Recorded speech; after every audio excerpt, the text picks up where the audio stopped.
জন্ম লগ্ন থেকে ভোট নিয়ে তাড়না করেছে, তাদের পক্ষে আর এদেশে গণতন্ত্র প্রতিষ্ঠা করা এবং গণতান্ত্রিক প্র্যাকটিস করা সম্ভব নয়। তাই এদেশে গণতন্ত্র প্রতিষ্ঠা করতে হলে এই আওয়ামী লীগকে বিদায় দিয়ে তারপর গণতন্ত্র প্রতিষ্ঠা করতে হবে।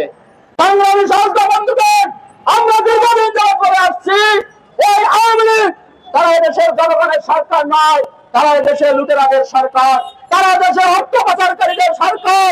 আপনারা যদি তার প্রমাণ চান, আমরা সুনির্দিষ্টভাবে তার প্রমাণ দিতে পারবো।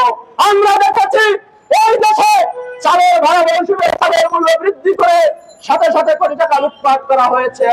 আমরা দেখেছি আলুর মৌসুমে আলুর মূল্যের নামে সাথে সাথে কোটি টাকা সিন্ডিকেট করে লুটপাট করেছে। আমরা দেশে দেখেছি লবণের মূল্যের নামে সিন্ডিকেট করে হাজার হাজার কোটি টাকা লবণের মূল্যের নামে লুটপাট করেছে। আমরা দেখেছি এদেশের ভাড়া মৌসুমে পেঁয়াজের মূল্যের নামে সিন্ডিকেট করে তারা হাজার হাজার কোটি টাকা লুটপাট করেছে। তাই আমরা স্পষ্টভাবে বলতে চাই, আমরা জনগণকে আপনাদের মাধ্যমে জানাতে চাই, এই আওয়ামী লীগ এদেশের সাধারণ জনগণের সরকার নয়, এই আওয়ামী লীগ এদেশের লুটেরাদের সরকার।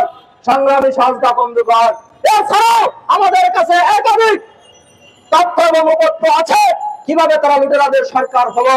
আমরা এই নির্বাচনের আগে দেখেছি লুটপাটকারীদের তিনি পার্লামেন্টের সদস্য করার জন্য ঋণখেলাপি আইন শিথিল করে যারা দেশের অর্থ পাচার করেছে, যারা দেশের অর্থ লুটপাট করেছে, যারা দেশের অর্থ লুটপাট করে দেশে রাখেননি, দেশে থেকে পাচার করেছে, তারা আবার সংসদ সদস্য করার জন্য ঋণখেলাপি আইন শিথিল করেছেন।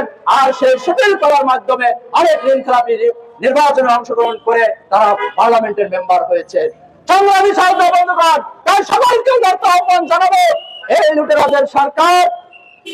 লুটেরাদের সরকারকে বিদায় দেওয়ার জন্য এবং বাংলাদেশে গণতন্ত্র প্রতিষ্ঠা করার জন্য আমাদের এই আন্দোলন সংগ্রাম অব্যাহত রাখতে হবে।